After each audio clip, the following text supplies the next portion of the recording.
Hey guys, this is AJ, the CEO, coming at you with another video, and it's in the church video announcement series that we're going through from my church, from going from having absolutely no video announcements at all to we're going full bore into all video announcements. So the first video announcement that I shared with you in the last video was a good success because pretty much at the end of it, my pastor said this. Thank you so much, and we shall be doing this now as we journey forward. As a matter of fact, we're looking at doing it immediately. Amen. So with that being said, we have to make sure we get this thing right to where we can have it like an assembly line. We get it going, whether I'm here or if anybody else in the media ministry can run the whole thing. And that's what we're talking about right now. Week 2 of video announcements coming up. Bye.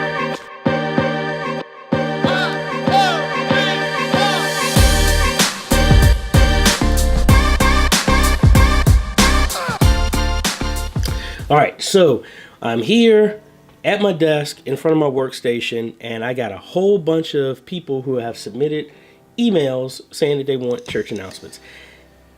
What I had to do first off is I need to streamline that because not everybody in the media ministry checks the email. Most of the time it's me and it comes in on my phone, but then everybody else normally checks it on Sunday, which means that's too late to do these video announcements.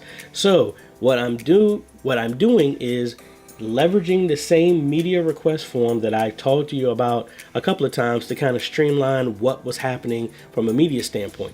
If I come over here to our form, our website, we're under About Us, we add media services, and it comes here and shows every single thing that we do from a media ministry. Playing music, playing video, showing a PowerPoint, movie night, photo booth, audio only, full support, media creation, services, videos, DVDs, post to social media, website, blah, blah, blah. The whole shebang. This shows everything that we do. But I added this video announcement here, which highlights the 5 questions that we've been talking about in the last couple of videos that I'm working to make sure all of our announcements are consistent across all the board, and we cut out all the fluff of stuff that we really don't need to be concerned about. So I'm just going to go ahead and make a dummy announcement here. And here are my 5 questions. What's the event name? What is the purpose of the event? What's the location? What's the date and time? And what's the point of contact if we have any other questions? That's the gist of it. So, because most of the time, what we're trying to get out of is when people do announcements, they just ramble on and on and on and on and on and on and on about stuff that's not really that important. Those 5 questions get to the meat of what the purpose of their announcement is in the first place. Now, we can add character to it because we're not going to make people into robots, but at the same time, we're trying to shrink everything down into the bare essentials of what it is for announcement, which allows us to fit inside of that 3-minute window that we agreed upon.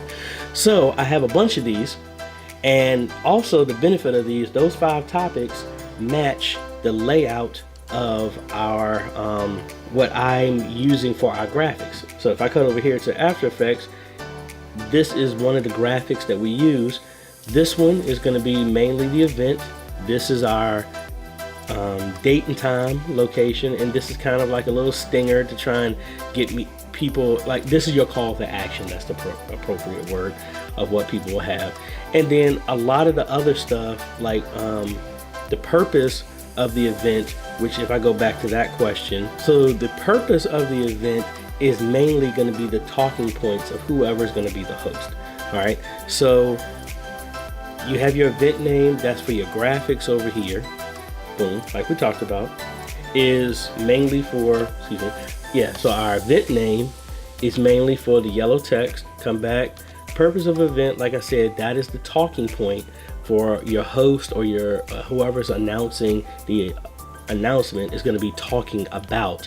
And then we have location, date, and time, which is the first bar right here in our graphics. And then point of contact is also another talking point of whoever's going to be announcing this. And then your call to action is sign up today, can't wait to see you there, something like that, to give give people who are listening a reason to even care about this whole announcement in the first place. All right. So that's the formula for making the announcements, and that's for everybody else now that it's open up to the entire congregation. Now, what we have is a time that we're going to actually record this stuff. So today is Wednesday, January 16th, 2019, and this is the cutoff day for announcements in the media ministry that we have agreed upon.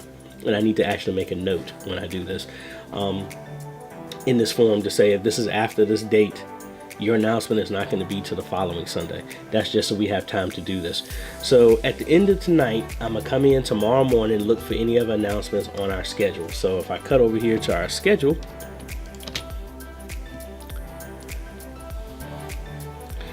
and I'm going to look on the 20th. These are all the announcements that we have lined up that are supposed to go this Sunday. So all of this information is filled in, the 5 questions across the board on all of these announcements. Some people said they're going to be speakers. Some other people have said, oh, I just want some random person to do it, which is going to be from somebody from the media ministry. Hopefully not me. It probably will be me. I don't want it to be me, because I want this to open up and give some other people the potential to actually be able to do this. So I got everything here, and this announcement looks like it's repeated a couple of times. So I actually need to remove this one. So we're actually down to 1, 2, 3, 4, 5, 6. 6 actual announcements, but then we have our welcome that's going to go on the front.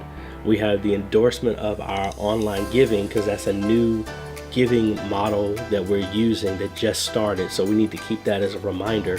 And then we're also working on a campaign with the missionaries to drum up more social media activity and making sure everybody understands that we're all e-missionaries, which is the habit that I talked about in the last video that we're working to develop with our congregation of subscribing, and sharing, so that we can take advantage of the YouTube, Facebook, and all these other algorithms that the more people like something, the more it's going to be presented to other people. So that's a campaign that's going to be at the end of this entire video. So that's what we have. That's everything we have lined up for this week. So how do you actually do this? So like I said, I'm taking all the stuff here and I'm going to translate that over into our graphics package, and I'm going to alternate with some of this. And again, the main goal is we're fitting in within 3 minutes. And it was also brought to my attention when we had our last media ministry meeting. What are we going to do about those events that are redundant, but people still need to be made aware of them? That's where this graphic is going to be. It's just going to be a placeholder that just pops up. Boom, here's the stuff so you can see it. So like one of these would be, you can do this for choir rehearsal, dance rehearsals, Bible study, because everybody knows we have Bible study, but just as a reminder, it's a call out so people know it. So it's mainly whatever package that you picked that we talked about before. You just really got to be, when you pick out your package, you really have to think through the whole breadth of what you want to be covered in whatever type of graphics you may be using right now or in the future. The good thing is this package I picked out, it has a lot of stuff that I'm not using now, but I know I could be using later on. So that's what I'm doing, laying that all out. Now, once I have that written out, I have to write out an arrangement of how I want this wording to go. And this is going to be the quote unquote script that I'm giving to the person who's going to be speaking. Whether it just be somebody that's on camera, or it's actually going to be someone who is going to just be a voiceover. Either one, they need to have a layout. Now, I'm going to jump ahead. From a recording standpoint, this is what we're doing as a media ministry. At a set time, everybody knows from this time to this time, we're going to be recording announcements. If you have submitted an announcement and you have a specific person who's going to speak, they need to be there within that window of time. If they're not, your stuff is not going to be announced. That's just the way it is, because that's what we agreed upon. Now, for everything else, we're literally just going to hit the record button on our camera, and we're using a 4K camera right now. So we have a wide shot, so that way in video and in post we can edit and move them all over the place if we want to, without them having to physically move or the camera having to physically move. And we're just gonna hit the record button and just let them go. And the idea is, like when I did with music ministry, is like, don't stop, just keep going. If you mess up, just keep going, because all of that we can fix in editing. And because most of the time, everybody who's done it, this is the first time they're doing this, so they're not going to be a professional.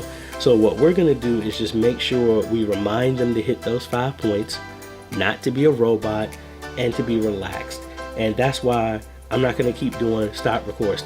No, just hit record, just let it go, make sure the mic is working, make sure the camera's working, and just let it go. And then people can come in as they go, and then you have one long cut. Now, that's just how I'm going to do it.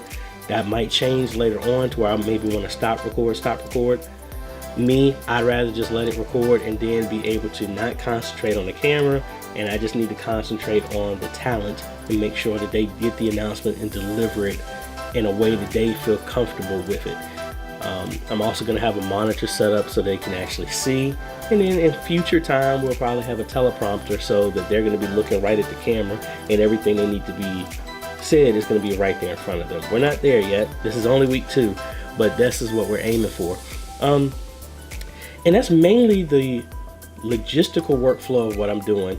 And then after I get all of that information is going to be bottled up, and I'm going to go just like the workflow I did before and how we're editing. The difference is, now that we have people submitting this, I already have all the content that I need to start making my graphics ahead of time. So I'll know who's going to be talking. I can make lower thirds for them. Any stuff like the graphic that I just mentioned here, I can always come in here, look at the program, and fill that information in. So I can do that ahead of time. So that's kind of the flow that I'm working through right now. And I'm going to come back with another video and just show how it went from first week, just it being me, being on camera as well. And I was told multiple times I was endorsing a drink product when I did mine, so I have to change my attire next time, and just give some people, because I did it because I wanted to be comfortable, but you have to please on both sides. So I'm gonna have to change my clothing, and make sure we have a note to anybody else to wear something that's comfortable but it looks professional. I don't want people to come out in a suit and tie and a dress and all that other stuff, because we want to be relatable, but at the same time we want to make sure it's not necessarily any wording or a product endorsement or something like that. So that's mainly it. Just again, I'm doing these videos to show our progress of going through video announcements from nothing to something. So we'll keep coming back with you with this, and this will also probably be included in my church post-production show that I do every Sunday afternoon after church. But that's about it, guys. And question for you: what do you do if you're doing video announcements at your church? What's your workflow? How do you record it? Do you have a set day? Do you just do it off the seat of your pants and just call everybody up? How do you organize it? Because hey, I would like to know as well too, because I'm new to this, and I'm sure the people who are watching this want to know that. So in the comments, let me know how you doing this, or if you are starting kind of like I am, what's your mindset on how you're going to get this stuff organized? So I hope you like this content, guys. If so, I would really appreciate a like. Also, consider subscribing so we can keep coming with more videos to help enhance your media ministry and help your church reach the thousands and thousands of people that we would normally never be able to reach, except for this new technology that we have, that we can use to our advantage. Make sure you hit that bell notification, that way you get notified when we come out with more videos. And this is AJ the CEO. We'll catch you on the next video. Later.